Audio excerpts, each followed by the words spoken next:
Ces dernières années, je dirais que j'ai passé à peu près 2/3 de mon temps avec un casque vissé sur les oreilles, un gros casque d'ingénieur du son. La première raison de cette greffe était qu'il y a encore quelques mois, j'étais journaliste à la radio et dans le podcast. Donc j'écoutais, je réécoutais des histoires, des voix, je vivais au rythme des respirations et des silences des unes des autres. J'écoutais les musiques et le piste par piste, piano, guitare, voix, batterie, piano, guitare, voix, batterie.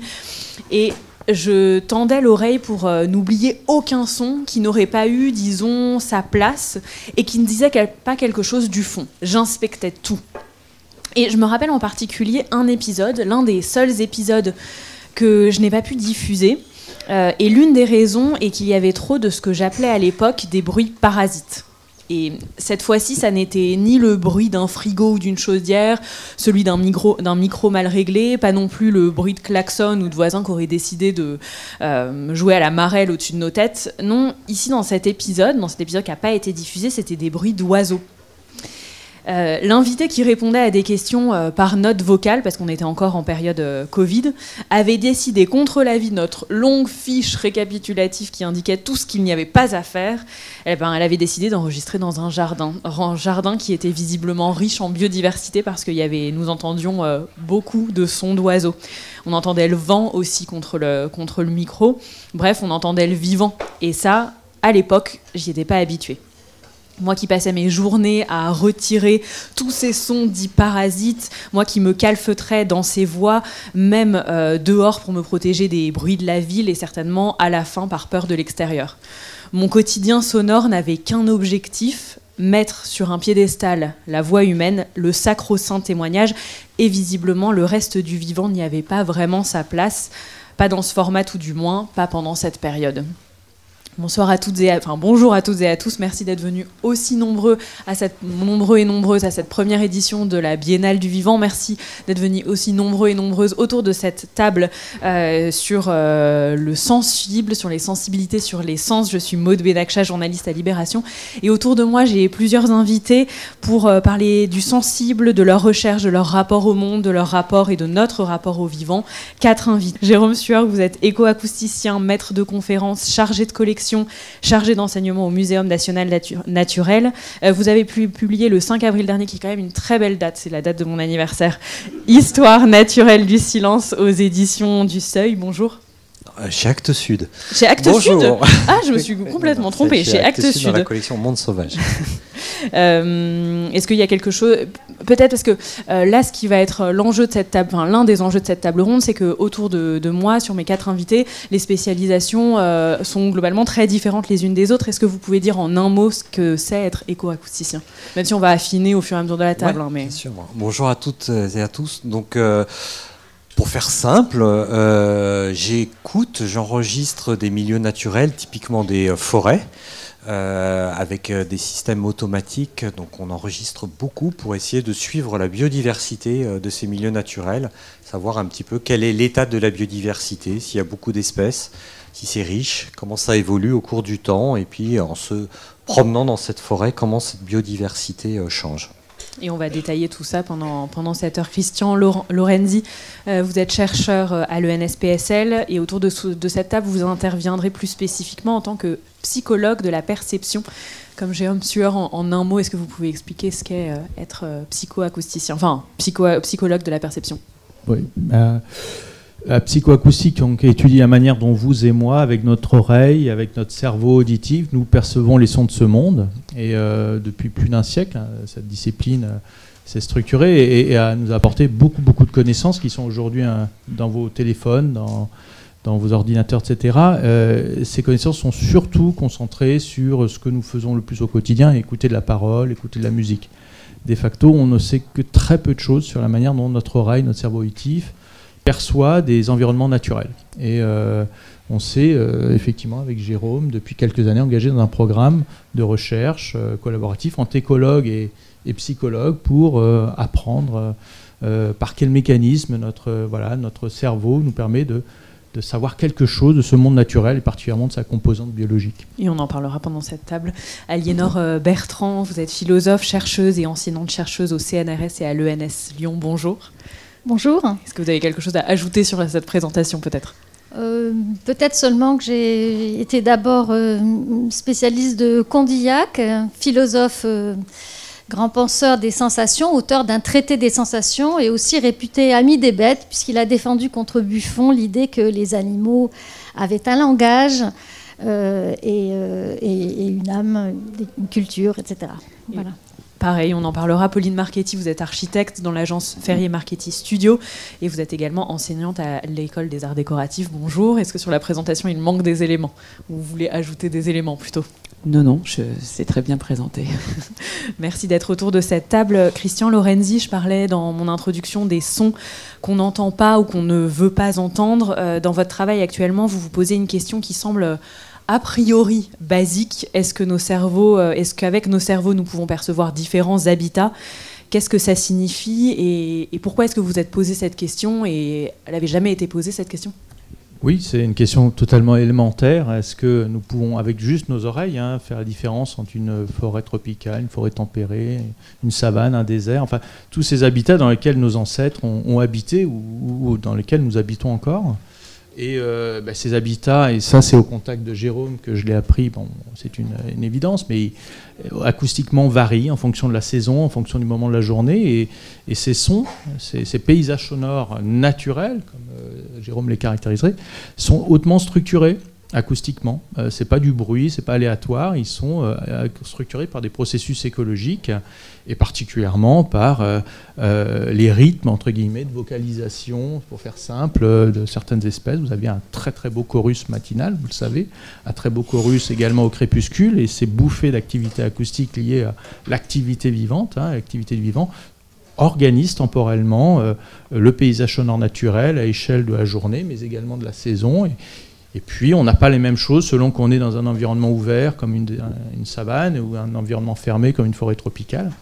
Donc, dans quelle mesure l'oreille humaine, l'oreille de ce sapiens que nous sommes, qui n'a pas beaucoup changé, probablement en 300 000 ans, perçoit ces variations entre les habitats, entre les moments de la journée, entre les saisons ? Voilà, une question vraiment élémentaire. Bon, la réponse, effectivement, c'est oui.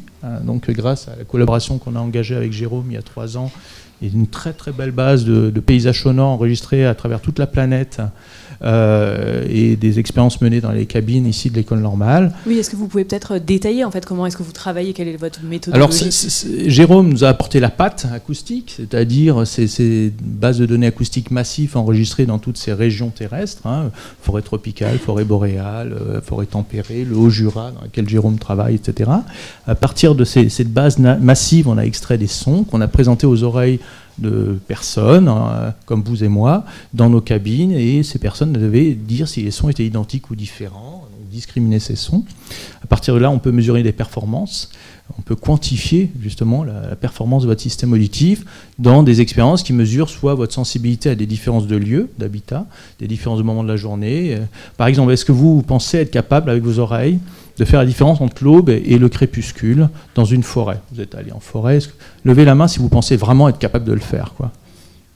Ouais, vous avez des doutes, peut-être pas sûr, devrait être capable de le faire. Est-ce que vous feriez la différence entre une prairie et une forêt ?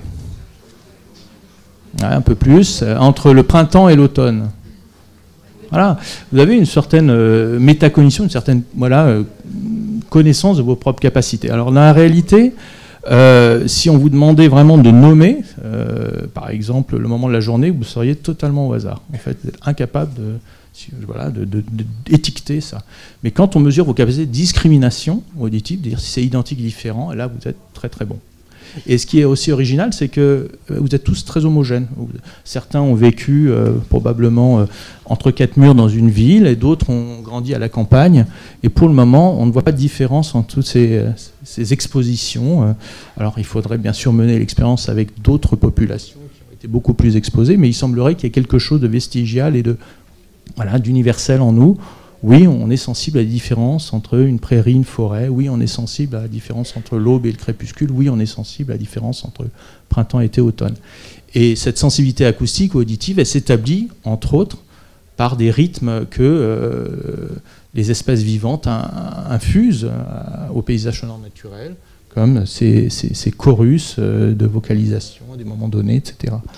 Voilà, donc nous sommes sensibles, oui, notre cerveau auditif nous dit quelque chose de là où nous sommes, de où nous sommes, de quand nous sommes, et le son produit par le vivant, par les êtres vivants, nous aide justement à naviguer dans le temps et dans l'espace. Et ce que vous me disiez, c'est que quel que soit le lieu de vie dans lequel on est, c'est-à-dire qu'on peut, a priori vos premières conclusions montrent que quel que soit le lieu de vie, on n'a pas forcément besoin d'être dans le milieu rural pour savoir faire ces différences. Est-ce que c'est ça ? C'est une petite étude sur un petit échantillon, mais la première prédiction intuitive, vous l'auriez, c'est de dire, non, quand même, on va aller du plancher au plafond. Il y a des gens qui vont être très, très, très performants, d'autres très peu performants en fonction de son histoire personnelle. On n'a pas vu ça pour le moment, mais peut-être que quand on ira plus loin, qu'on élargira ces échantillons, on verra des différences. Hein. Il y a la base pour des études interculturelles. Peut-être que Jérôme Thuin voulait ajouter quelque chose, vu que vous travaillez aussi aussi avec Christian Lorenzi sur ces thématiques. Oui, ce que je pourrais dire, c'est simplement que moi, à la base, je ne m'intéresse pas du tout à l'homme. Mais alors, pas du tout. Donc, oui, grâce à Christian, je commence à m'intéresser à l'oreille humaine et au cerveau humain de manière un peu distante. Mais en fait, nous, ce que l'on fait, c'est la description de ces paysages sonores que Christian, après, utilise pour ses tests psychoacoustiques. Nous, ce qu'on cherche à faire, c'est à les décrire. Je travaille au muséum, on a une mission en fait de description des milieux naturels, de la biodiversité, et cette part sonore en fait partie. Donc on a besoin, on a l'intention de décrire ce qui se passe dans une forêt, ce qui peut se passer aussi dans un parc ici, ça pourrait être dans le parc du Luxembourg, hein, de savoir ce qui se passe et quel est le niveau d'activité des sons du vivant, donc le plus souvent lié à l'activité des oiseaux, des amphibiens ou des insectes. Et après, donc moi j'ai une posture qui est décentrée, presque un peu misanthrope parfois. Et donc heureusement que Christian me remet dans la société humaine, mais d'aller plutôt vers des milieux où l'homme est moins présent, où il pollue aussi moins par ses propres activités, notamment par l'utilisation de nos machines, ces milieux naturels, et où on peut enregistrer en fait l'activité sonore naturelle manière la moins perturbée possible par nos activités. Ce qui est difficile. Ce qui est assez difficile, ouais. Ce qui est assez difficile parce que finalement, c'est vraiment difficile de trouver des endroits où il n'y a pas, alors ce que moi j'appelle des bruits, hein, ce sont les sons que l'on produit et qui impactent la santé animale, qui impactent la santé des environnements. Donc en France métropolitaine, c'est pas du tout ce que je cherche non plus. C'est pas une quête un peu de l'impossible d'aller chercher un endroit où il n'y a pas de son humain. C'est pas forcément très intéressant non plus. Mais c'est difficile parce que on est actif partout, on est nombreux, on bouge beaucoup. Donc on croit aller dans un endroit qui est très préservé parce que au sol il l'est, parce qu'il n'y a pas trop d'activité humaine, mais par exemple vous allez avoir des couloirs aériens au-dessus, et donc qui vont complètement impacter la vie animale, les autres êtres vivants. Peut-être que vous pouvez rappeler les chiffres sur la pollution auditive, l'impact de la pollution des sons. Alors quels chiffres en fait? Il y a des chiffres sur l'impact social du bruit en France métropolitaine pour les sociétés humaines, c'est 47 milliards d'euros par an, si je ne me trompe pas. Or ça n'a pas été estimé pour les autres êtres vivants. Or on sait que les impacts du bruit, hein, typiquement c'est le bruit des moteurs, hein, essentiellement, ont les mêmes effets sur les autres êtres vivants. Donc de la fatigue, du stress, l'impossibilité de communiquer, la perturbation du sommeil, de l'apprentissage, etc. Maladie cardiovasculaire. Alors après des conséquences vraiment physiologiques en effet, qui peuvent être impactantes directes sur l'audition ou indirectes sur notre santé, donc en effet maladie cardiovasculaire. Voilà. Donc ça a un impact sur nous et ça a aussi un impact sur les autres.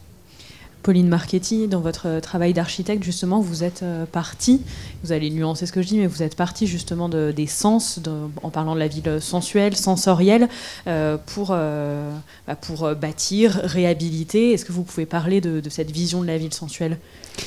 Oui, alors, contrairement à vous, moi je ne m'intéresse quasiment que aux hommes et aux femmes. Juste en fait un tout petit point qui est important, c'est qu'en fait moi j'ai commencé ma carrière à Shanghai. En fait, un des premiers bâtiments sur lequel j'ai travaillé, c'était le pavillon pour l'exposition universelle de Shanghai, qui a été inauguré en 2010. Donc j'ai commencé à travailler sur ce projet en 2007. Et donc, en fait, c'est en arrivant dans la ville chinoise, à Shanghai, que j'ai pris conscience que que tout ce que j'avais appris à l'école et de tout l'idéal que je me faisais de mon métier, en fait, était complètement transformé, bousculé par la très grande métropole, par le fantastique nombre de personnes qui vivaient dans cette ville, et donc par la pollution, quelle qu'elle soit, alors sonore évidemment, mais pas que. Et donc, c'est en travaillant là-bas et en travaillant sur ce pavillon, qui est en fait une exposition universelle, c'est une foire, et c'est extrêmement populaire. On savait que 99% des visiteurs de cette exposition seraient chinois, et donc en fait, il y avait cette idée qu'on allait montrer la France en Chine, et en fait, je me sentais d'abord pas légitime, mais surtout je me disais, mais en fait, est-ce que c'est vraiment le sujet ? Est-ce que c'est vraiment ce qui nous intéresse, d'aller transporter ma culture là-bas, ou est-ce que finalement l'enjeu n'est pas ailleurs ? L'enjeu, il est peut-être de vivre ensemble dans des problématiques qui sont énormes, qui sont les problématiques de la très grande ville. Alors en 2008, on n'était pas encore, je crois, 50% d'humains à vivre en ville. Maintenant, on y est. Et 70% en 2050. Voilà, donc on y est. Ouais, voilà. Voilà, donc ça, c'est pour une petite histoire. Et donc, en fait, l'idée de Ville Sensuelle est née de ça, en fait. Elle est née de cette histoire. Et aussi parce que, de manière assez instinctive, parce que j'avais pas de compétences particulières, ni dans tout ce qui a été présenté là, ni finalement dans ce que c'était que l'étude d'essence, je me suis concentrée sur ce qu'on partageait tous en tant qu'être humain, c'était cette question d'essence. Et donc en me disant, finalement, ça va peut-être être un outil pour pouvoir penser en fait le bâtiment, la ville, avec les enjeux qui sont les nôtres aujourd'hui. Donc c'est pour la petite histoire, mais c'est important de comprendre ça pour pouvoir discuter avec vous, parce que lorsqu'il s'agit par exemple de la question du son, pour essayer de répondre et de débattre avec vous, c'est vrai que tout de suite, pour moi, la question du son ne se pose pas d'un point de vue des vivants autres que les humains. Par contre, le son des non-humains, en fait, est un critère, est un outil pour nous concentrer et bâtir un projet qui serait peut-être plus agréable et plus sensible, et donc qui nous permettrait de vivre mieux la ville, puisque c'est mon terrain, demain. Et c'est le terrain qui m'intéresse, c'est celui, voilà. Est-ce que vous avez un exemple ? Oui, j'en ai un très, très simple, en fait, extrêmement pragmatique et pratique, mais qui peut paraître comme ça une évidence, mais qui, en fait, quand on comprend l'écosystème et la question écosystémique de la question écologique, en fait, ça pose plein de questions. C'est la question de l'ouverture d'une fenêtre. En fait, en ville aujourd'hui, en fait, on met des doubles vitrages. En fait, on se protège du son extérieur pour des questions de pollution sonore principalement, pour des questions de pollution aussi atmosphérique. Enfin voilà. Et en fait, on se coupe à l'intérieur complètement de l'environnement extérieur et d'un contexte. Mais si on se pose la question de l'écologie, si on se pose la question du son, on peut aussi se dire qu'on peut ouvrir la fenêtre pour entendre le son des oiseaux. Et donc, c'est un outil, en fait, cette subjectivité qui a été complètement mise de côté, qui a été complètement annulée, voire méprisée par mes confrères. Je dis confrères parce qu'il y a eu beaucoup plus d'hommes architectes que de femmes. Donc, par mes confrères et des anciens, par le modernisme et tout ça a été complètement sorti, en fait, des moyens et des outils qu'on avait pour dessiner la ville et les bâtiments. Et donc, en fait, pour nous, c'est fondamental, et ça nous aide d'abord à conscientiser et à le problématiser et à produire du projet qui permet justement de réouvrir la tête et d'entendre les oiseaux. Mais ça nous permet aussi, et c'est peut-être encore plus important, de porter une voix forte et d'arriver à défendre ça auprès d'un écosystème de la construction qui est un écosystème qui est très très éloigné de la conscience dans laquelle nous sommes aujourd'hui, je crois tous autour de la table, de la conscience écologique. Est-ce que c'est un raccourci si je reprends votre notion de il y a dans les architectes il y avait beaucoup d'hommes peut-être éloignés de leur d'une certaine part d'émotion et du rapport au sens qui peut être rapport relié à l'émotionnel. Et Aliénor Bertrand, vous n'avez pas travaillé sur l'audition, pas tellement sur la vue, le toucher. Vous avez travaillé sur l'odorat. Vous nous parliez de Condillac un peu plus tôt. Est-ce que vous pouvez nous expliquer pourquoi est-ce que vous avez commencé à travailler sur l'odorat et qu'est-ce que l'odorat représente dans nos sens par rapport aux autres? Alors je dirais que en tant que philosophe, la première approche de la question des sensations, ça risque d'être une question des sens. Qu'est-ce que c'est que sentir, hein? Qu'est-ce qu'on dit quand on parle de sentir? Et là, quand j'ai fait mes études, il y a un certain temps, il y avait 2 grands modèles, si vous voulez, pour essayer de comprendre ce que c'est que sentir. Excusez-moi, je vais être très massive, hein, donc c'est un peu faux, mais bon, c'est juste pour donner les choses à comprendre. On va dire un modèle un peu comportemental, machinique, et il y a des signaux qui entrent, ces signaux qui viennent des sens, puis une boîte noire, et puis je veux dire, le résultat de la boîte noire, c'est que ça sort et on fabrique, notre cerveau nous permet de fabriquer une représentation du monde et à l'aide de cette représentation, on va se conduire de telle et telle manière. Donc signaux, puis on fabrique une représentation, ça c'est la cognition. Donc comment les données des sens vont s'articuler à la connaissance. Et puis tout à fait de l'autre côté du spectre philosophique, il y avait les phénoménologues qui disaient, pour comprendre ce que c'est sentir, on va se couper un petit peu du monde tel qu'il est, on va rentrer en nous-mêmes, et on va essayer de saisir du dedans, donc l'esprit se saisissant lui-même, la conscience, bref, ce que c'est que sentir. Et alors moi j'avais eu le sentiment, en lisant Condillac, qu'il y avait une voie médiane, voilà. Donc, et c'est comme ça que je m'y suis intéressée. Et voilà. Alors, évidemment, bien sûr, la manière dont on concevait, comprenait les sens, la conscience, l'esprit, à ce moment-là, est différente d'une autre, avec tout un tas de difficultés de vocabulaire dans lesquelles je ne vais pas rentrer. Mais enfin, Condillac, j'ai dit tout à l'heure, parle de l'âme des bêtes. Évidemment, si je parle de l'âme à mes collègues, ils vont me regarder comme, je veux dire, une antiquité un peu poussiéreuse, ça va me désoler. Donc voilà, on est obligé aussi à tout un système de traduction quand on lit les textes anciens. D'abord, les lire au plus près pour comprendre exactement ce qu'ils disent, c'est toute une méthode. Voilà, ça demande de la patience, du temps, de la passion aussi. Et puis après, il faut essayer de traduire. Et avec Condillac, j'ai eu énormément de chance parce que c'est un auteur qui parle clairement et dont finalement les problèmes tels qu'il les pensait n'avaient pas eu de descendants ou de rejetons. Et les rejetons, ils étaient contemporains. Juste pour dire les choses de façon très imagée. Donc Condillac, s'intéressant aux sensations, a eu l'idée de commencer par le sens qui était le plus méprisé et le moins connu de tous, c'est-à-dire l'odorat. Vous savez, pour les philosophes, depuis Platon, la métaphore de la connaissance, c'est la vue. Donc vraiment, la vue est très importante. Puis Louis, quand même, c'est une époque, la sienne, celle où on commence à comprendre physiquement ce que c'est que le son, comment ça marche. Donc voilà.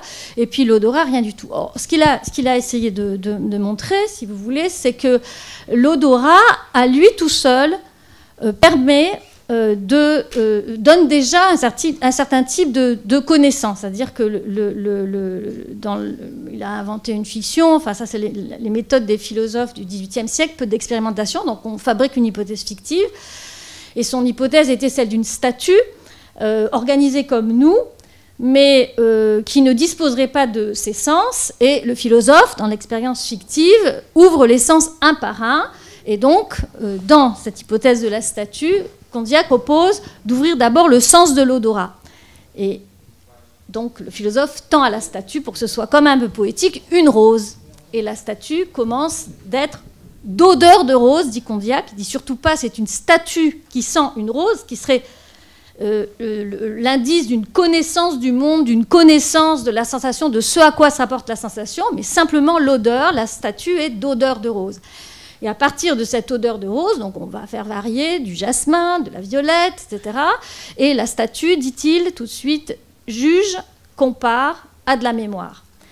Et ça, c'est une espèce de coup de tonnerre dans le vide, parce que ça ne donnera rien du tout dans la suite, il faut le dire. Mais voilà, il y a cette idée que la statue, réduite à l'odorat, dispose de la mémoire du jugement. Et la liaison qu'il fait, je veux dire, le principe qui lui permet de cette supposition, c'est que la statue, eh bien, marque la mémoire des sensations en fonction de la valence affective, c'est-à-dire du plaisir ou de la peine, de l'effet que ça fait. Donc vous voyez, il y a quelque chose de très subjectif, c'est l'effet que l'odeur fait est extrêmement intime, très subjectif, et en même temps, le paradoxe, c'est que c'est cette particularité-là qui fait qu'on s'en souvient d'une façon précise. Et alors le miracle, puisque je vous racontais voilà, la découverte de sensations, c'est qu'en 1991 seulement, on a découvert les récepteurs olfactifs. C'est Axel et Buck qui ont eu un prix Nobel de médecine en 2004 pour cette découverte. Et si vous voulez, c'est quand même fantastique. Enfin, c'était fantastique pour moi à l'époque, au moment, de penser que finalement personne ne s'était intéressé tellement à l'odorat, ni donc à sa contribution au système cognitif, que toutes les réflexions déjà en intelligence artificielle, sciences cognitives, etc., s'étaient faites à partir essentiellement du sens de la vue, un petit peu moins de l'audition, et l'odorat, rien du tout. Or, et là je reprends la perche tendue par Pauline tout à l'heure, la particularité de l'odorat, c'est l'affect, c'est sa relation avec l'affect, et c'est ce qu'ont montré les recherches contemporaines. Donc l'intuition de Condillac était juste, par différence avec tous les autres organes des sens, si vous voulez. Là, je parle d'organes des sens, de physiologie. Le système olfactif est relié à l'hippocampe, c'est-à-dire à la mémoire, et à l'amygdale, au système des émotions. Donc si l'odorat nous permet de connaître quelque chose du monde, c'est via l'émotion, c'est via un certain type de rapport à la mémoire affective. Vous pensez tous à Proust, évidemment. La deuxième référence des chercheurs qui travaillaient sur l'olfaction dans les années 90, c'était Proust, et aussi ils lisaient Condillac. Voilà. Donc voilà, c'est un sens très particulier et qui a sans doute, enfin, je pense si on le prenait, il y a beaucoup de recherches qui ont été faites depuis 2004, le champ a énormément changé, mais on est resté quand même dans une vision du système cognitif, si vous voulez, écrasé par le sens de la vue, sans tenir compte justement de ce que l'étude de l'olfaction, dans son rapport sensible au monde, pouvait nous apporter. Voilà. C'est passionnant. Jérôme Sueur, vous vouliez peut-être réagir ? Alors, je voulais réagir sur... Il y a plusieurs choses, en effet, sur ces degrés de nos sens. Il a été, en effet, montré que, notamment dans nos vocabulaires, alors pas que des sociétés occidentales, mais qu'on avait beaucoup plus de vocabulaire pour la vision que pour l'audition, et que l'olfaction passait en tout dernier, ce qui pouvait représenter, enfin, illustrer une forme de dominance de ce sens visuel. Et c'est vrai que, enfin, moi j'ai toujours l'habitude de dire que nous sommes des animaux essentiellement visuels, et que l'audition passe après, et l'olfaction encore après. Moi j'ai quasiment pas d'odorat, et j'arrive à me débrouiller dans la vie. Et que l'idée aussi, en tout cas nous avec ce que l'on fait, c'est d'essayer de rééquilibrer un petit peu, de remettre en valeur le sens de l'ouïe, le sens auditif, et de se dire que l'on ne vit pas que dans de l'image, de la couleur et du mouvement, mais que si vous ouvrez vos fenêtres et que vous ouvrez vos oreilles, vous avez énormément d'informations sur votre environnement qui vous permet de réagir, d'être adapté à votre environnement. Si vous circulez dans Paris à pied et que vous n'ouvrez pas vos oreilles, ça peut être dangereux. Et que c'est aussi une source de bien-être, d'émotions évidemment, et ça va aussi avec ce que Pauline disait, c'est que les sons du vivant notamment nous font du bien, on le sait, ça a été démontré, ont un effet positif sur notre santé, et donc favoriser leur présence dans des environnements où ils sont absents, où les bruits humains des transports sont dominants, permet de redonner un peu de vitalité et de bien-être aux habitants.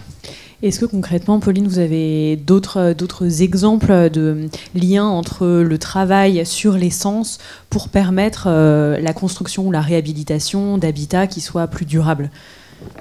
Ou qui prennent plus en compte le vivant. Je ne sais pas comment vous voulez le dire, je ne sais pas comment vous le dites, mais... Oui, alors, j'ai un exemple là qui me vient, qui est le travail qu'on a mené avec mon associé quand on est les architectes conseils de la Société du Grand Paris pour la construction du nouveau métro. Donc pareil, beaucoup d'infrastructures, beaucoup de machines, beaucoup d'hommes et de femmes, peu d'animaux en tout cas. Voilà. Et en fait, la mission, enfin la commande était de créer une charte. Alors c'est une espèce de vocabulaire commun pour l'ensemble du réseau. De manière à ce que quand les gares allaient être construites, il y ait une identité et que voilà, ça construise le Grand Paris. Donc là, je m'éloigne un peu du sujet, mais je vais y revenir rapidement.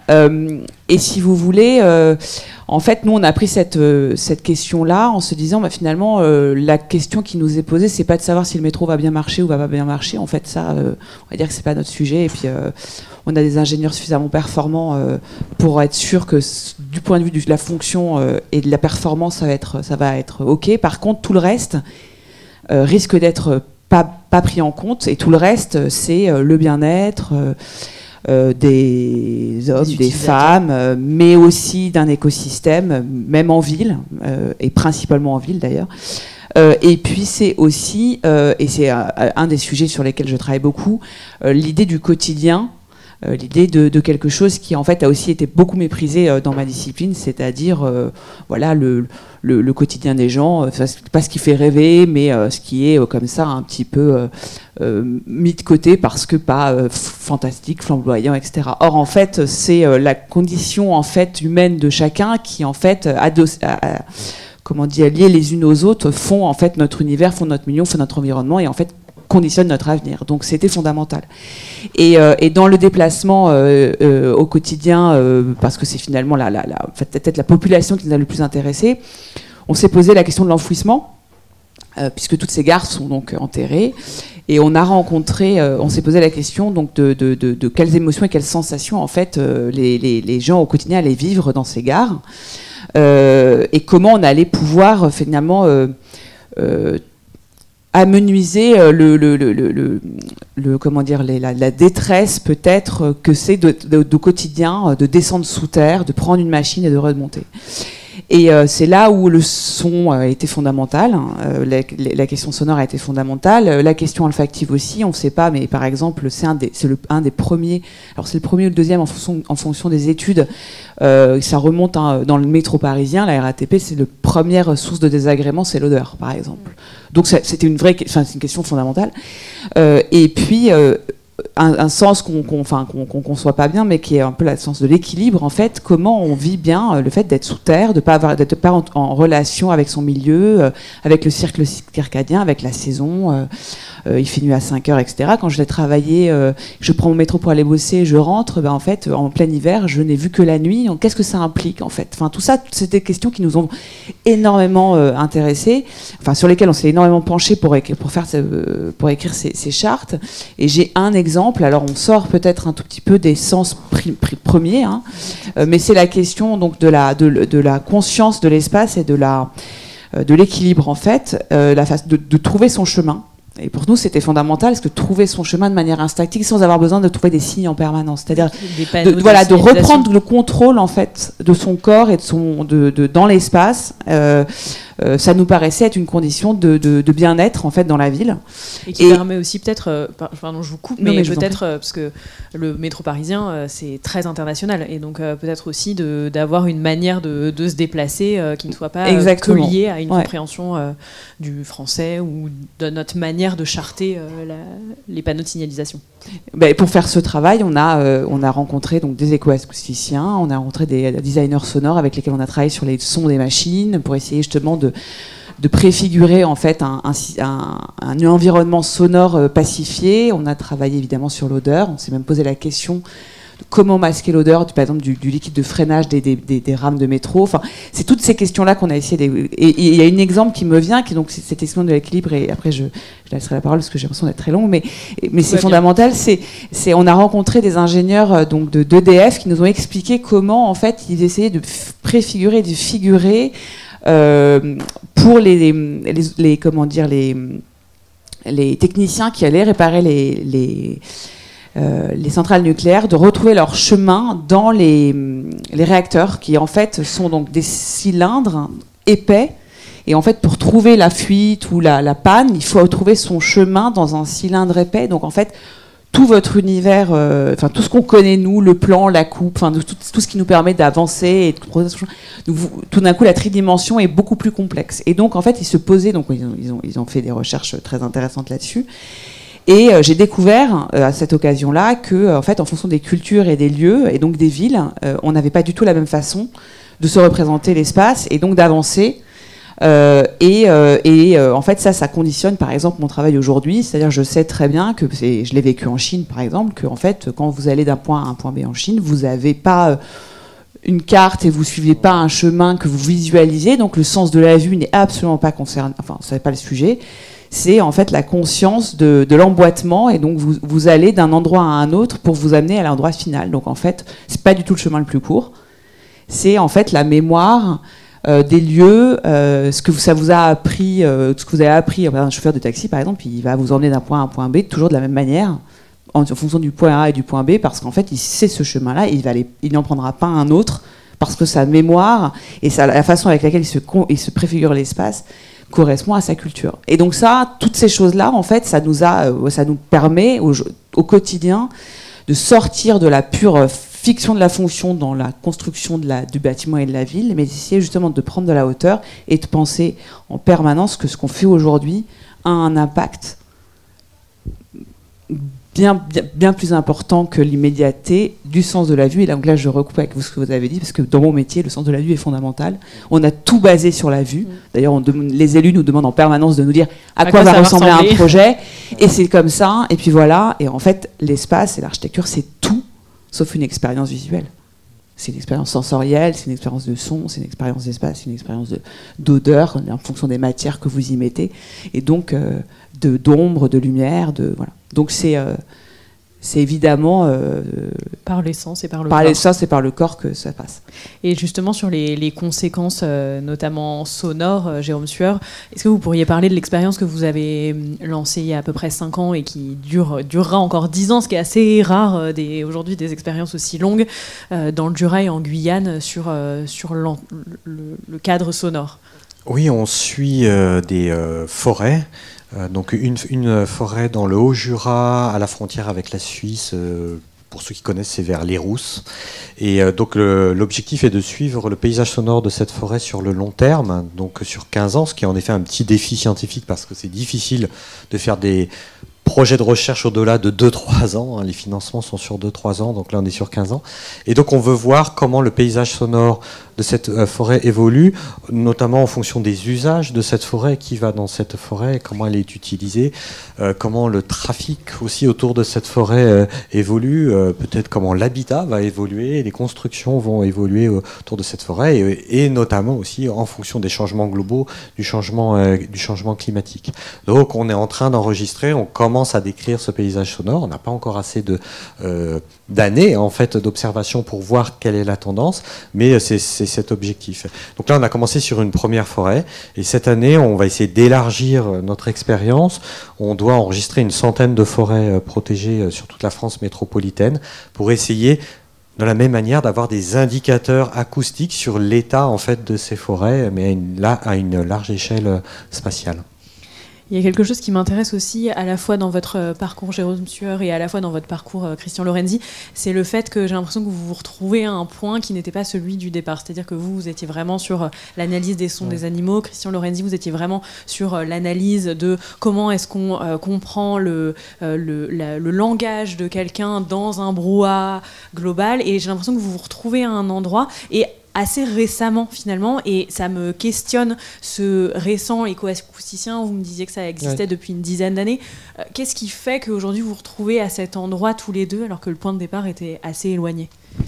Je peux juste dire un tout petit truc, puis je laisse la place à question. Moi je pense qu'en recherche, c'est ce que j'essaie de dire à mes étudiants, si vous restez sur le chemin qui a été tracé par vos prédécesseurs, ça n'a pas d'intérêt. Donc il faut essayer de se désaxer à un moment ou à un autre. Non, c'est pas bien. Ah si, je pense qu'au contraire. Donc voilà, il faut essayer de sortir un petit peu du chemin et quelquefois juste se mettre un peu, quelquefois dans l'ornière, mais ça permet de faire quelque chose d'autre. Donc moi j'ai un petit peu changé et puis peut-être que nos ornières se sont rejointes, mais c'est grâce à Christian, c'est lui qui est venu me chercher. Non, ouais, qu'est-ce que je peux dire, en science, il y a des rencontres heureuses. Intellectuellement, ça a été ma rencontre en tant que chercheur en sciences cognitives avec des personnes de disciplines totalement improbables pour moi, l'écologie, les géosciences, la géographie humaine, et j'ai vu là des opportunités extraordinaires, des nouveaux chemins qui s'ouvraient, particulièrement autour d'une question fondamentale qui malheureusement n'avait jamais été posée. Est-ce que notre cerveau peut nous dire quelque chose des processus écologiques à l'œuvre là-dehors, particulièrement dans des environnements naturels? Une question qui n'avait jamais été vraiment posée. Et il fallait aller chercher des compétences, bien sûr. Je n'allais pas me réinventer comme écologue. Et donc, voilà. Et donc là, c'est l'histoire à votre échelle, mais ça dit aussi, et là vous pourrez me contredire ou non, mais ça dit aussi quelque chose à plus grande échelle, dans le sens où est-ce que c'est vrai que vous pouvez pas travailler aujourd'hui sur le son que font les animaux sans prendre en compte le son de l'humain qui est omniprésent, et inversement vous pouvez plus questionner le son juste des humains sans prendre en considération l'effondrement de la biodiversité. Oui, de toute façon, moi, le son humain est totalement inévitable. Et alors, au début, je disais une part misanthropique, mais évidemment que ça n'a aucun sens non plus, et que l'idée, c'est d'être dans un équilibre acoustique entre les sociétés humaines et les sociétés non humaines, et que l'idée, c'est d'essayer de vivre évidemment dans le même univers sonore, mais que les uns ne soient pas dominants sur les autres et qui ne perturbent pas, enfin à minima les autres. Or, aujourd'hui, on est complètement dominant et écrasant, et on n'a pas cette posture de retrait, j'allais dire de timidité par rapport aux autres. Donc c'est là où je dénonce un petit peu ça, et moi en tant qu'individu ayant des émotions aussi sensorielles, j'ai moins de plaisir, mais c'est très personnel, à être dans une ville où il y a des travaux, des constructions, des destructions partout, que d'être dans une forêt où il y a beaucoup de sons du vivant. Oui, clairement, tout le monde le sent. Hein. Deux voix s'offrent à nous. Un printemps silencieux en raison de l'effondrement de la biodiversité, un effondrement pour lequel nous avons des responsabilités, puis un printemps bruyant qui serait le fait de l'augmentation de l'activité anthropique qui maintenant est ubiquitaire. Il n'y a plus un coin, un endroit sur le globe où on ne captera pas des ondes mécaniques produites par l'espèce humaine. Moi, je voudrais rebondir un peu sur ce qui a été dit au tout début, entre Jérôme et Aliénor.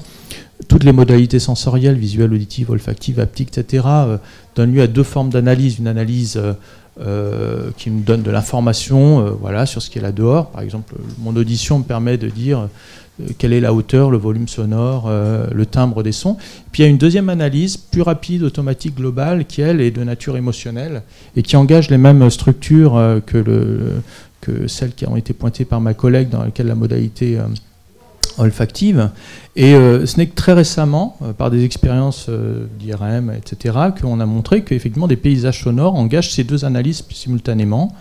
Ce qui veut dire que quand vous écoutez un paysage sonore, et particulièrement un paysage naturel, des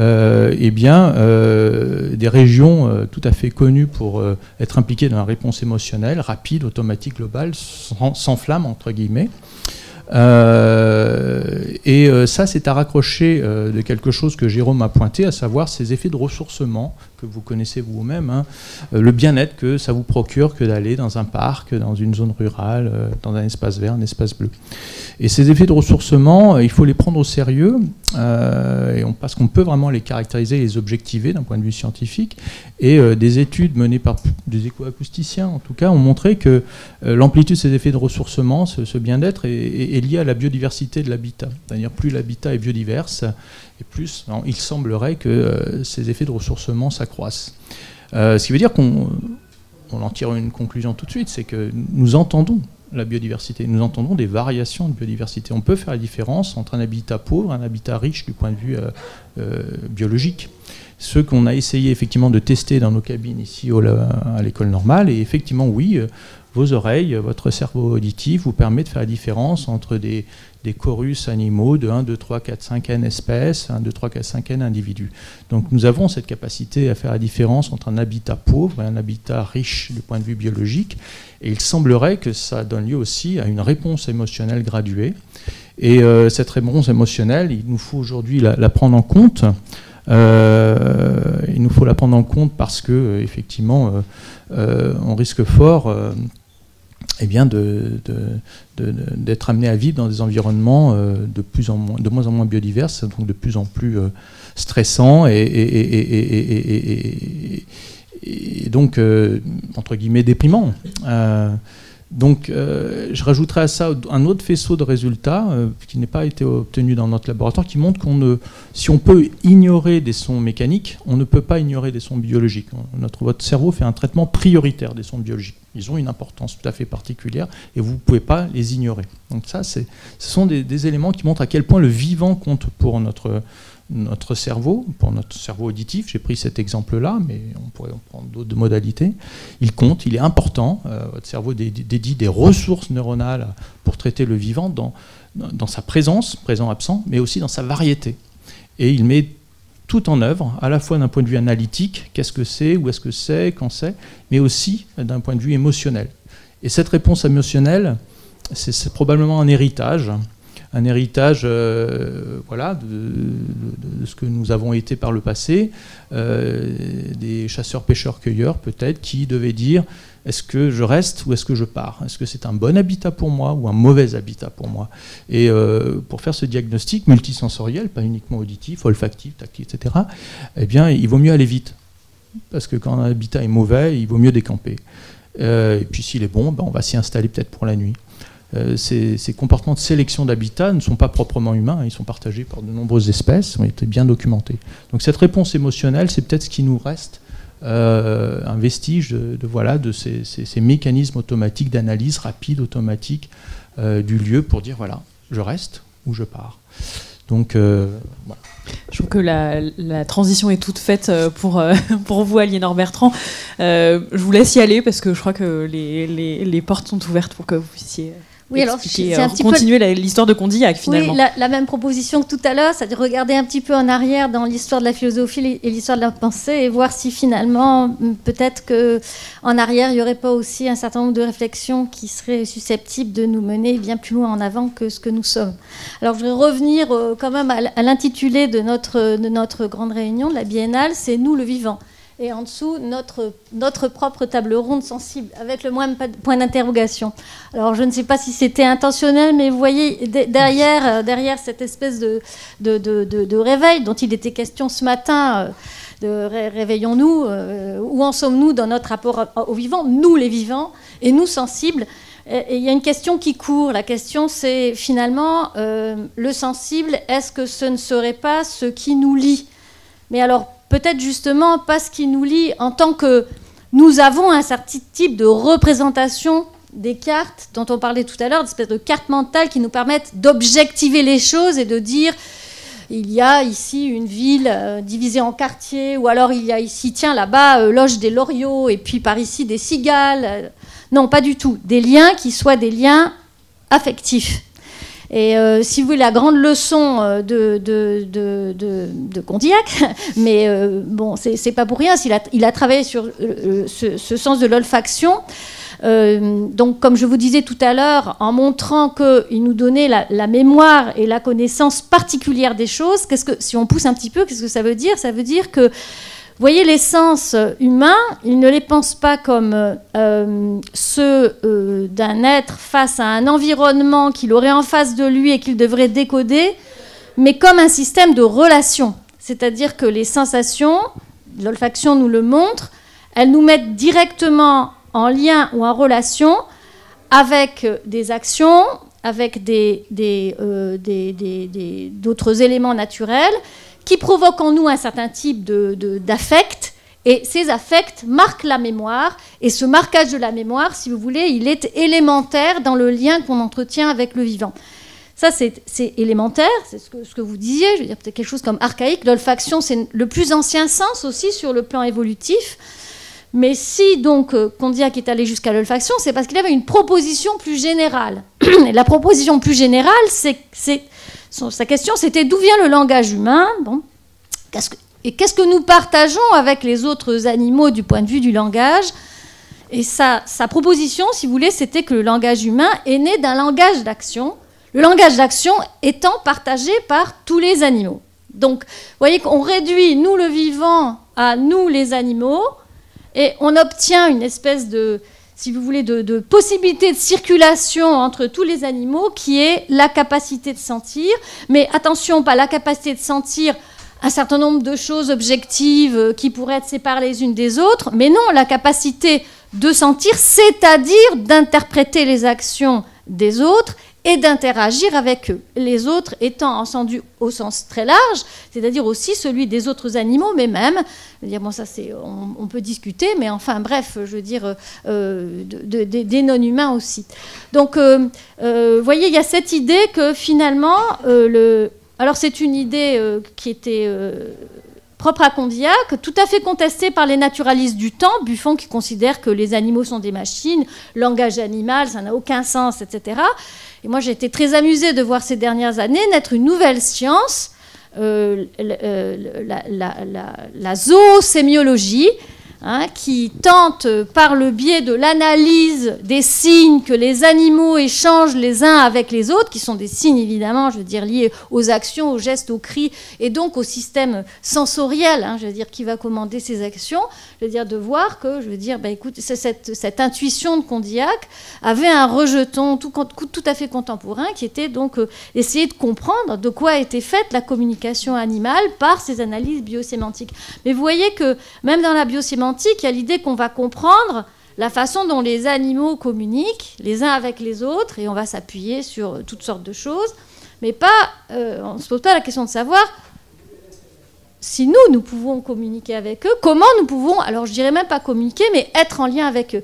Et là, je voudrais rebondir sur une petite chose qui a été dite tout à l'heure, sur le sens de l'olfaction, je veux dire, qui est inégalement partagé, et puis votre allusion aussi aux chasseurs-cueilleurs. Et puis dire que dans nous le vivons, il y a les animaux. Je parlerai peut-être des plantes un petit peu plus tard. Ça pose question. Je veux dire, on sait maintenant que vous savez que les plantes ont des capacités cognitives. Donc ça veut dire, est-ce qu'elles sentent? Bon, non, voilà. Non, pas cognitives. Non, je suis désolé. Les plantes n'ont pas de capacité cognitive.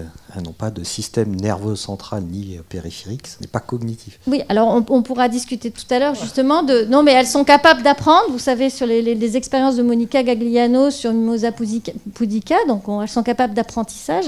Donc à partir du moment où elles sont capables d'apprentissage, on a cette... Je n'ai pas de clé et de réponse, et je n'ai pas dit que les plantes sentaient ou pensaient, mais on a cette chose qui est quand même qu'on a des êtres vivants non animaux qui ont des capacités perceptives. Perceptives, tout à fait, ce n'est pas cognitif. Tout à fait particulières. Ah ben si, à partir du moment où il y a de la mémoire, la question doit être posée. Je veux dire, il y a une question quand même, à partir du moment où il y a de l'apprentissage, en tout cas, il y a un problème. Et effectivement, je suis bien d'accord avec vous, je veux dire, le fait que les plantes n'aient pas de cerveau. Enfin, on a montré hier, vous avez vu peut-être l'article de Nature qui est paru hier, que les méduses, les cnidaires, les anémones de mer, on a montré maintenant qu'elles étaient effectivement, elles aussi, capables d'apprentissage élémentaire, donc de mémoire et d'apprentissage élémentaire. Et disons, il n'y a pas de système nerveux central non plus. Donc, peut-être qu'il y a une question aussi de mots, de vocabulaire qui va évoluer au fur et à mesure du temps et qu'on n'a pas forcément là dans notre mais c'était pas le point que je voulais. Ça, c'était juste pour ouvrir une discussion et qui peut être effectivement seulement une querelle de mots. Mais la question est ouverte, donc ça faut vous le dire. Les passions elles ont été énormes quand la société de neurobiologie végétale s'est créée par des botanistes, pas du tout par des philosophes ni des amis des bêtes. Ça a été un tollé. Donc, je veux dire, on n'est pas obligé de reproduire le topos, hein, voilà, et de regarder un peu plus au fond. Mais ce que je voulais dire, non, je voulais parler des collectifs qui vivent dans des environnements qui sont complètement différents des nôtres et qui vivent beaucoup plus en lien avec les animaux, les plantes, la forêt, etc. Et donc, quand même, instiller là-dedans un petit peu de ce que l'anthropologie de la nature nous apprend aussi, si vous voulez, des relations entre nos systèmes sensoriels, les sens, et puis notre capacité de vivre avec, et notre positionnement, si vous voulez, en tant qu'humain, parce que humain, c'est quand même malheureusement très général, et les collectifs humains n'ont pas du tout les mêmes manières de se rapporter à la nature. C'est pas un scoop, évidemment, bien sûr. Mais si vous voulez, ça pose des problèmes particuliers. Par exemple, quand pour prendre un exemple précis, Florence Brunois, qui est spécialiste des casuas, donc en Papouasie, qui a écrit un très beau livre qui s'appelle Le Jardin du Casoar, fait l'ethnographie donc des casuas. Eh bien, si vous voulez, elle va regarder la façon dont ils se conduisent, apprendre leur langue, tout un tas de choses. Mais elle fait une expérience qui est aussi que, si vous voulez, c'est extrêmement difficile, voire impossible pour elle de comprendre ce qui se passe entre eux, entre les casuas et leur environnement, s'agissant de la perception olfactive et des rapports affectifs et ensuite des symbolisations qu'elle implique, si l'ethnographe, lui, sent absolument rien du tout, parce que non seulement il n'a pas appris, il n'est pas capable de discriminer, et puis son sens est carrément atrophié. Donc vous voyez que même quand si on veut universaliser ce qu'on dit sur la perception humaine, il faut avoir cette chose-là en tête, hein, que nos expériences, malheureusement, elles sont faites sur des prototypes d'humains qui ont des rapports avec l'environnement naturel tout à fait particuliers, et qu'il ne faut pas aller trop vite, parce que ce que nous montre avec de tout autres instruments que la psychologie expérimentale, évidemment, bien sûr, mais ce que nous montrent les expériences ethnographiques de gens qui se sont immergés dans des collectifs qui ont d'autres rapports et d'autres liens avec les éléments du monde, c'est que notre dispositif sensoriel éduqué, tel que nous en disposons, nous rend assez peu aptes à comprendre une partie de ce qui se passe. Voilà. Vous voulez peut-être réagir, Jérôme Piron ? Oui, j'allais dire presque évidemment. On sait très bien que nous n'avons pas les mêmes sensibilités, les mêmes capacités sensorielles d'un individu à l'autre. Vous ne percevez pas le monde tel que je le perçois, vous ne l'entendez pas comme je l'entends, et moi je ne sens presque rien, et vous le sentez probablement mieux que moi. Et il en est évidemment, ces différences sont autres avec les autres êtres vivants, qu'ils soient plantes ou animaux. Chacun vit dans ce qu'on appelle le Umwelt, hein, cet espace sensoriel qui nous est propre. La question encore, c'est toujours de penser d'une manière anthropocentrique, c'est-à-dire qu'à chaque fois, vous vous dites, on ne connaissait pas l'olfaction en 1991, l'olfaction humaine. Peut-être, et à une partie du processus de l'olfaction humaine. Donc c'est toujours, moi, ce que je cherche aussi, c'est toujours à me désaxer, et notamment pour l'acoustique. C'est évidemment impossible de se mettre à la place des autres. Je ne peux pas me mettre à votre place, je ne peux pas me mettre à la place d'une cigale ou d'un oiseau ou d'une grenouille.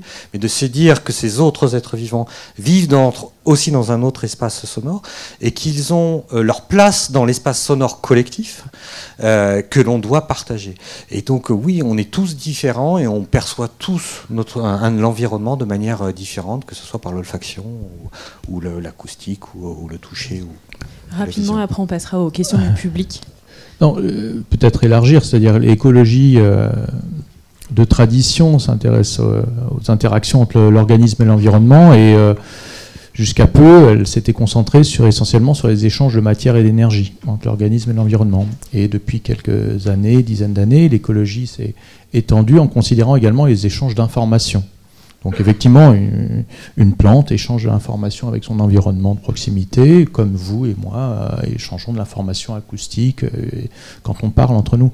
Et c'est très intéressant cette évolution de l'écologie vers cette dimension sensorielle, parce que ça nous permet de fournir un cadre de pensée qui est décentré, qui n'est pas anthropocentré, c'est-à-dire qui nous permet de comprendre par exemple l'effet des polluants sensoriels, la lumière artificielle, le bruit produit par les machines, avec une grille de lecture très claire. Ces signaux produisent du masquage, ces signaux produisent de la distraction et ces signaux produisent de la confusion. Ça s'applique à vous et moi. Bruit de machine va masquer, vous empêcher d'entendre ce qu'on vous dit, ça va vous distraire, ça va dévier votre attention, et puis vous risquez de confondre un son pour un autre et de prendre une voiture. Mais ça s'applique aussi à l'oiseau, ça s'applique à l'insecte, ça s'applique à toutes les espèces ici. Et quand on a ce cadre de pensée, de lecture, qui est celui de l'écologie sensorielle moderne, auquel les écoacousticiens participent également notablement, ça permet d'essayer. On ne peut pas rentrer dans l'Umwelt d'une cigale. Ça, je pense que philosophiquement, c'est une vraie question, mais je doute que l'on puisse. What is it like to be a bat? Je ne sais pas. Mais ça nous permet en tout cas de considérer la manière tout à fait spécifique dont une autre espèce, qui n'est pas moi, la mienne, interagit avec l'environnement d'un point de vue sensoriel et éventuellement de mettre en place des stratégies d'intervention qui permettraient d'éviter ces phénomènes de masquage, distraction, confusion et éviter, diminuer, minimiser cette crise environnementale en transposant la lumière artificielle dans un spectre qui ne serait pas visible pour cette espèce, en masquant, en atténuant par exemple, bien sûr, certaines ondes mécaniques, acoustiques produites par nos machines pour diminuer ces effets de masquage qui peut être rédhibitoire pour d'autres espèces, en évitant de produire certains signaux sensoriels de par notre activité qui pourraient rendre des habitats de mauvaise qualité perçus comme des habitats de bonne qualité. Effectivement, l'écologie sensorielle nous a permis d'identifier, moi je trouve que c'est un concept extraordinaire, de piège écologique, c'est-à-dire les changements environnementaux accélérés causés par l'humain peuvent transformer activement les habitats naturels, au point que certains habitats de mauvaise qualité peuvent se mettre à produire des stimuli très attractifs pour certaines espèces. Les panneaux solaires, par exemple, de par la manière tout à fait spécifique dont ils reflètent la lumière, peuvent être perçus comme des plans d'eau par certaines espèces, et ce qui peut amener ces espèces à aller pondre sur ces plans d'eau, qui ne sont que des poêle à frire. Et donc vous pouvez imaginer l'impact que ça peut avoir sur la reproduction de ces espèces-là. Donc ceci est un piège écologique. Cet habitat artificiel produit des stimuli extrêmement attractifs d'un point de vue sensoriel pour ces espèces et va engendrer une baisse de biodiversité locale. Donc c'est cette écologie vraiment sensorielle qui nous donne les grilles à la fois pour comprendre cette espèce qui n'est pas nous, et puis aussi pour agir de façon à minimiser effectivement l'impact de nos activités sur ces habitats que nous dégradons. Merci. Est-ce qu'il y a des questions dans le public? Madame, merci. Bonjour, j'ai une question pour Pauline Marchetti. On a fait une expérience, donc je travaille au muséum en sciences participatives, et on a fait une expérimentation il y a environ 2 ans dans 2 villes, Melesse et Libourne. Et l'objectif, c'était d'éteindre les lumières, en fait, dans certaines rues, et de proposer un protocole aux habitants de décrire ce qu'ils sentaient, ce qu'ils ressentaient, enfin, toute la gamme d'émotions, justement, dans une rue sans lumière. Et donc, on a eu pas mal de retours. Ce qui a été surtout, il y avait un souvenir d'enfance aussi qui devait être raconté avant 12 ans pour avoir quelle est la perception de l'obscurité. Donc, évidemment, l'obscurité, donc on ne voit pas. Donc, c'était vraiment les autres sens qui devaient être décrits. Alors, le sens de la vue, finalement, est revenu parce qu'on pouvait à nouveau découvrir les étoiles. Donc ça, c'était quelque chose d'important pour les habitants. Après, sur tout ce qui est son et tout ce qui est odorat, enfin tout ce qu'on ressentait, on a eu pas mal d'éléments aussi là-dessus, sur des notions de retrouver la joie, en fait, des joies liées à l'enfance, à retrouver des émotions vraiment reliées à l'enfance. Bon, j'explique tout ça pour dire qu'il y a eu cette expérimentation, mais ma question porte sur aujourd'hui, dans la façon dont l'architecture est conçue. À Paris, moi, je vois que c'est plutôt toute la question, justement, des sens, elle est, enfin, à mon sens, j'en ai pas vu, pas prise en compte.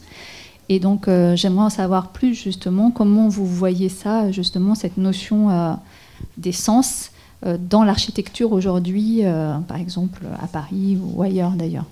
Êtes-vous une exception? Oui, j'essaye, mais c'est pas si simple. Non, mais en fait, ce que ça dit, déjà cette table ronde, elle dit quelque chose d'extrêmement intéressant. En fait, elle dit que moi, je suis très heureuse de participer à ce genre de table ronde parce qu'en fait, j'apprends énormément de choses.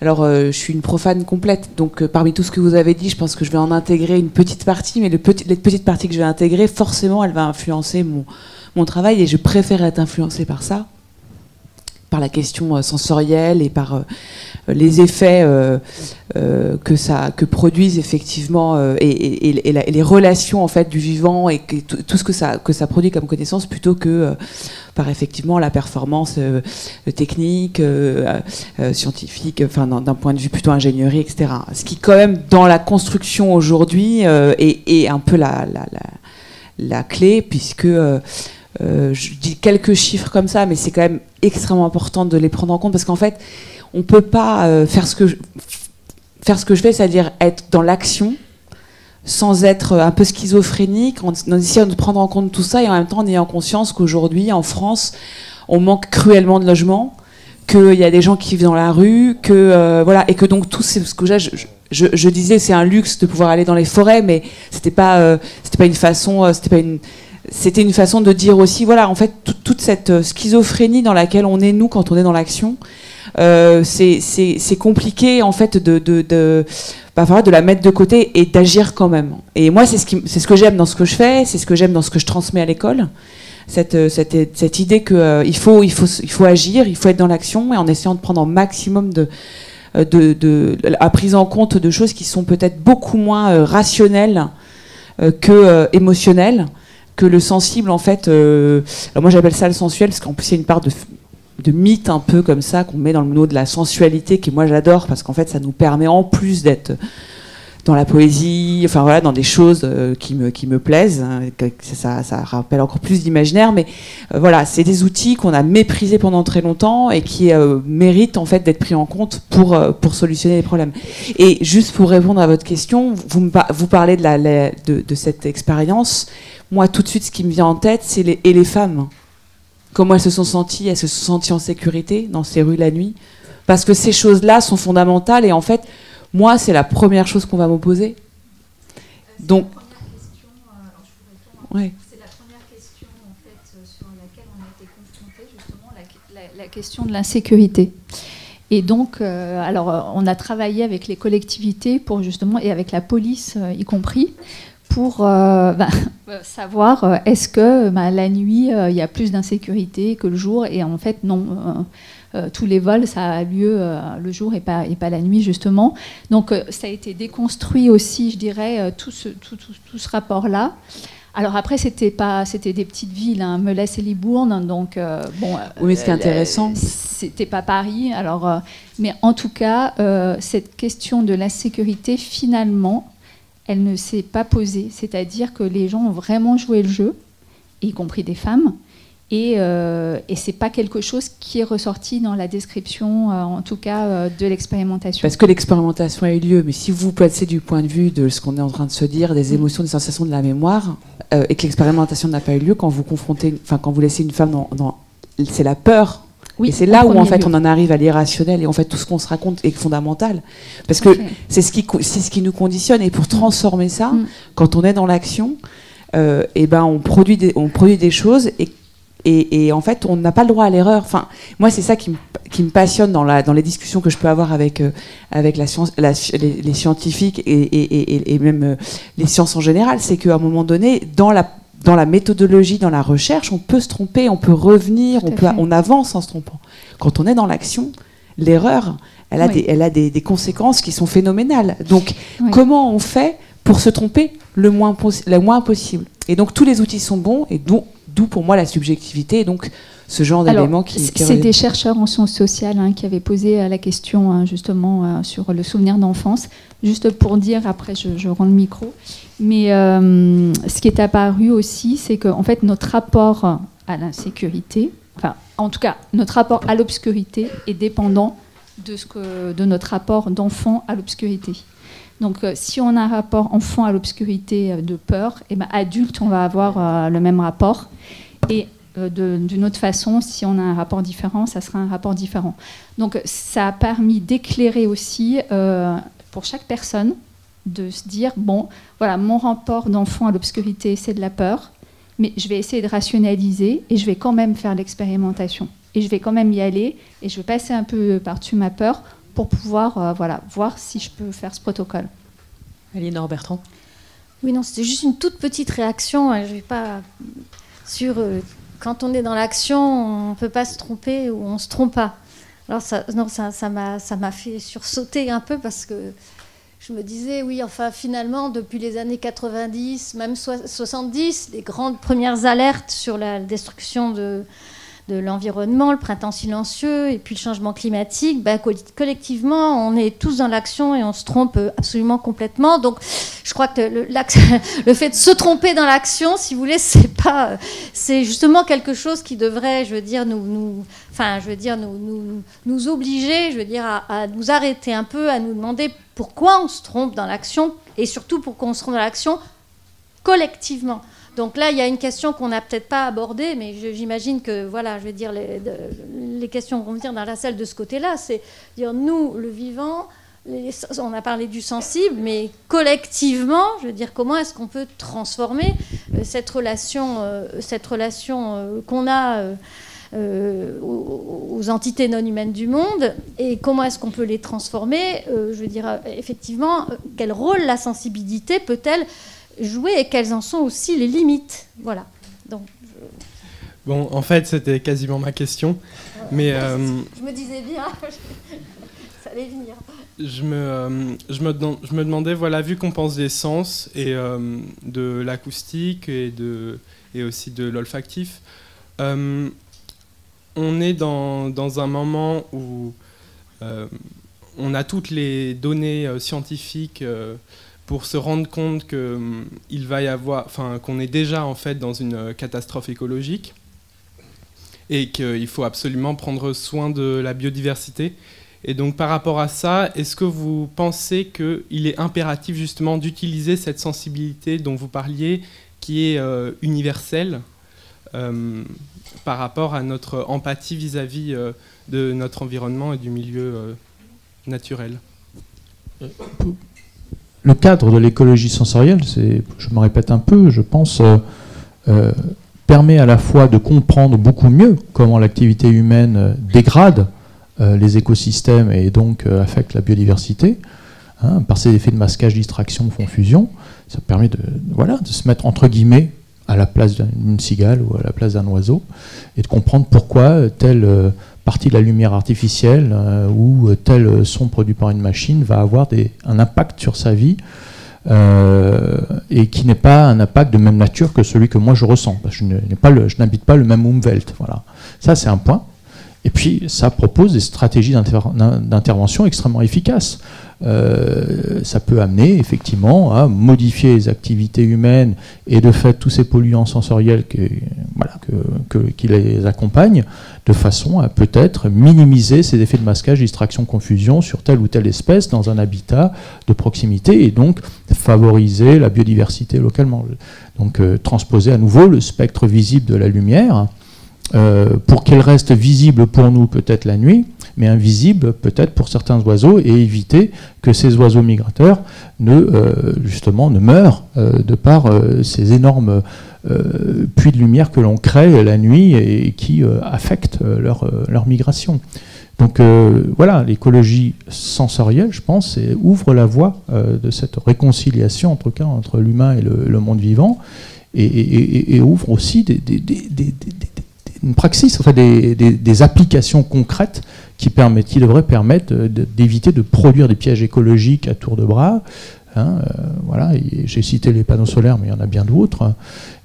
Mais ça implique un moment de rentrer dans la tête, c'est-à-dire dans le monde sensoriel et émotionnel d'espèces animales non humaines. Et je ne vais pas refaire l'erreur de Descartes. Les sens, enfin la raison, l'émotion, tout ça a sa raison d'être. Les émotions, comme je le disais, sont là pour de bonnes raisons.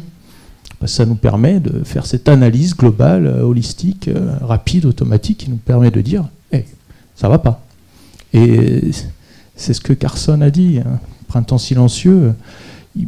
Rachel Carson a mené cette analyse extrêmement détaillée des effets des pesticides sur les populations d'oiseaux, mais il suffisait de demander aux populations rurales, et ces populations rurales disaient quelque chose qui ne va pas. Les printemps sont étonnamment silencieux.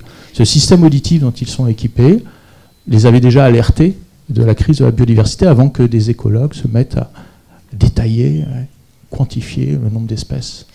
Du coup, peut-être aussi sur la question, Pauline Marchetti, est-ce que vous auriez un exemple d'un moment où vous avez senti que face à des personnes qui avaient des contingences économiques, d'efficacité politique derrière, vous avez réussi à rentrer dans une fente en disant ok, bon bah là je vais pouvoir parler d'essence et qu'on m'écoute. Quand est-ce que ça a fonctionné, parce que vous travaillez quand même sur des projets qui sont énormes, donc ça doit quand même arriver. Moi, j'aime bien votre question parce qu'elle va me permettre de vous répondre. En fait, j'ai déjà dit que peut-être que je me tromperais. Donc je suis tout à fait d'accord avec vous. C'est ce que je voulais dire tout à l'heure. Mais la réalité, c'est qu'on n'attend pas de nous qu'on se trompe, en fait. Et donc, en fait, c'est tout le sujet est là.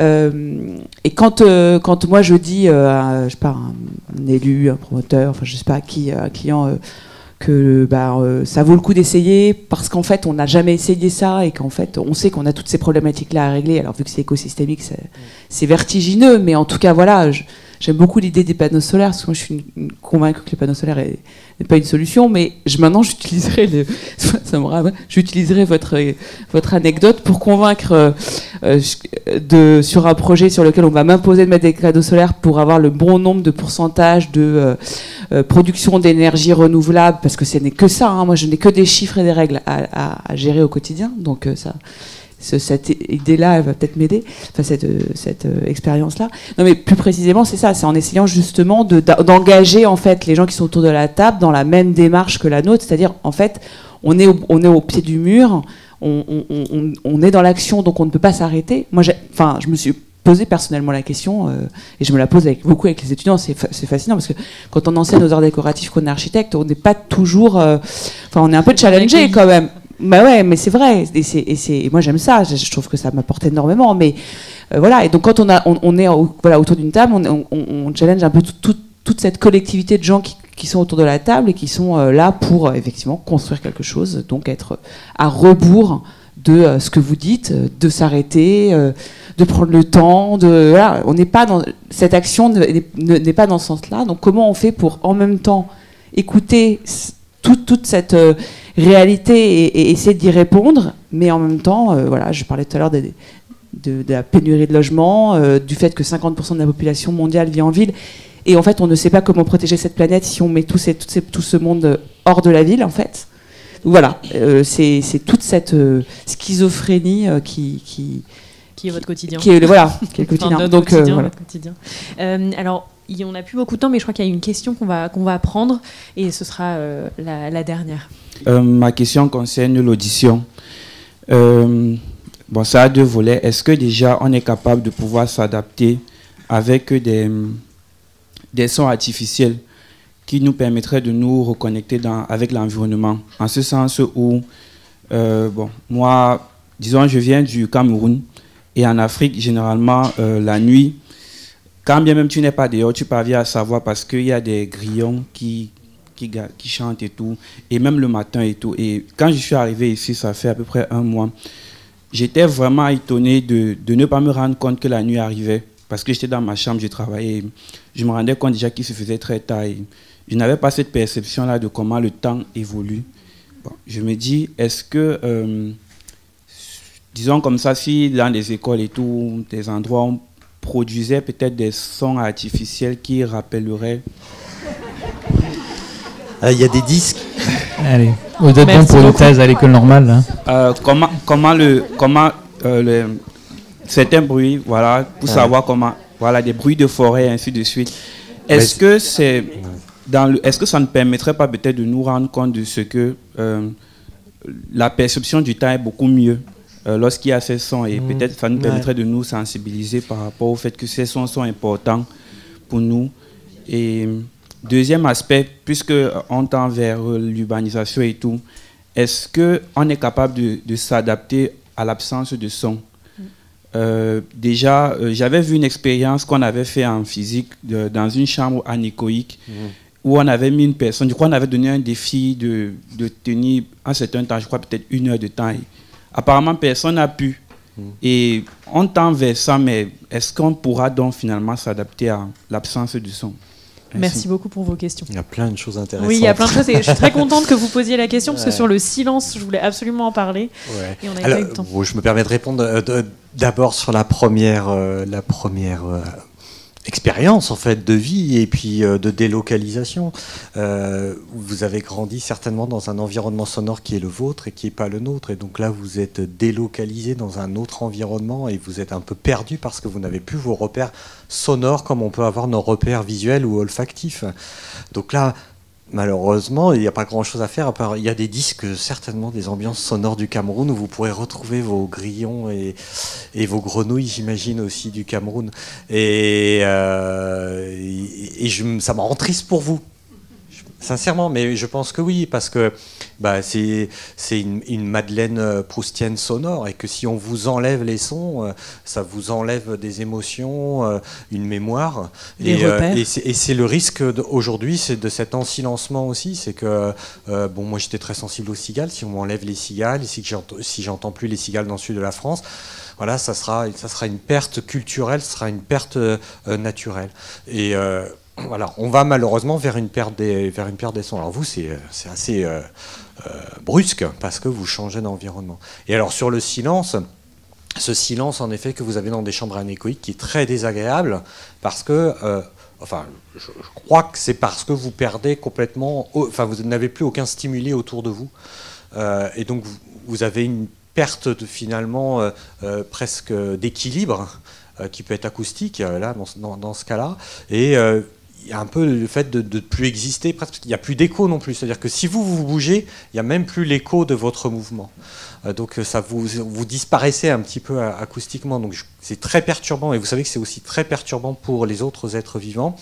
Moi j'ai fait des expériences pas en chambre anéchoïque, mais dans des environnements très, très isolés. Et on sait que pour certains, même insectes, être dans ces ambiances est très perturbant. Et donc c'est en fait encore une autre forme de paradoxe, c'est-à-dire qu'on a entre ce qui est très désagréable, c'est du bruit, donc du son qui va nous être fatigant, qui va nous perturber, et à l'opposé, une absence totale de son. Et c'est encore toujours l'idée du curseur et de se trouver au bon endroit pour être dans une situation de bien-être. Et je pose une toute dernière question et après je laisse la salle, sinon on va me faire décamper. Mais je trouvais ça très beau, vous m'en parliez en préparant la table ronde. On va se retrouver, on est en train d'avoir une population qui est vieillissante, donc population qui dit vieillissement dit aussi potentiellement perte de certains sens, et donc si on part sur l'audition, vous me disiez que vous alliez dans quelques jours rencontrer un auteur qui travaille, qui est en train de perdre progressivement l'ouïe et qui travaille sur cette perte d'ouïe et donc de perte du bruit du vivant, de la nature et de son impact sur lui, et donc vous allez travailler là-dessus, et je pense que ce sera notre mot de la fin en vraiment 1 minute 30 max. Oui, je ne suis pas sûr qu'on aille vers un printemps silencieux, c'est une très belle image. On va plutôt vers un printemps bruyant, à mesure que nous mécanisons notre environnement et que nous allons vers des environnements urbanisés. Il va devenir silencieux du point de vue de sa biodiversité, ça c'est une réalité. On peut imaginer des stratégies d'intervention qui permettraient de penser la ville de demain comme une ville plus accueillante pour les espèces animales non humaines.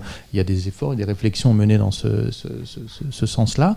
Et je préférerais qu'on aille dans cette direction, c'est-à-dire imaginer une ville de demain qui soit biodiverse réellement, plus qu'une ville de demain qui nous procurerait du bien-être à travers des haut-parleurs qui diffuseraient des sons animaux, comme ça a été fait et c'est fait qui est agréable. Moi-même, je mets de temps en temps un casque sur les oreilles pour écouter ça pendant que je travaille, mais voilà, je pense qu'il vaut mieux quand même aller vers une expérience réelle qu'une expérience comme ça médiée par un casque et un enregistrement. Mais donc, à nouveau, je pense qu'on ne va pas vers un printemps silencieux, mais un printemps bruyant, à mesure que nous urbanisons la planète. Mais d'un autre côté, on va également vers un printemps silencieux. Ça, je peux vous l'affirmer. Vous et moi, nous avons vocation, j'espère, à vivre au-delà de 60-70 ans et nous développerons une presbyacousie, une surdité liée au vieillissement. Peut-être certains d'entre vous le vivent déjà, moi déjà, peut-être vous avez une prothèse auditive ou pas.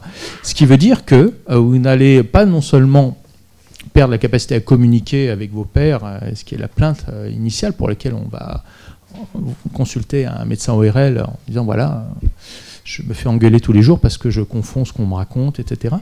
Mais vous allez aussi perdre le contact avec ces sons de la nature qui, à nouveau, pour reprendre ce qu'on a dit, comptent pour votre, non seulement vous à titre personnel, mais votre système sensoriel aime beaucoup ces sons-là. Ils ont un traitement prioritaire, on dédie beaucoup de ressources au traitement des sons naturels. Et donc nous allons vers ce printemps silencieux à mesure que nous vieillissons. Et donc, nous allons peut-être aussi ne plus bénéficier de tous ces effets de ressourcement que les espaces verts, les espaces bleus, les parcs nationaux, les zones rurales peuvent nous procurer. Et nos sociétés investissent massivement beaucoup d'argent et d'énergie pour créer des parcs, des espaces verts, des espaces bleus.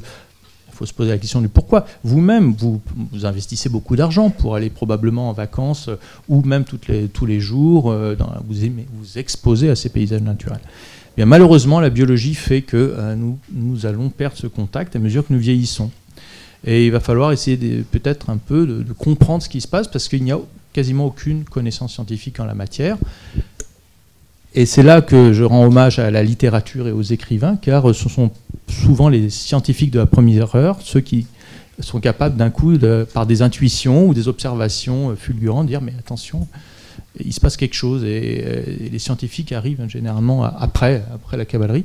Neil Ansell est un écrivain britannique qui documente son expérience de la perte auditive au contact de la nature dans les zones sauvages des Highlands écossaises, et c'est ce livre que je vous engage à lire, Voyage au pays du silence, est vraiment une mine d'informations et qui nous dit ce que ça va nous faire quand on sera effectivement malentendant, du point de vue de ce contact avec la nature, ce printemps silencieux qui nous pend au nez, entre guillemets. Excusez-moi, je vais finir comme ça. À continuer avec la lecture de Histoire naturelle du silence. Merci beaucoup pour votre présence. Merci à vous, Pauline Marchetti, Jérôme Sueur, Aliénor Bertrand, Christian Lorenzi. Excellent week-end. À bientôt.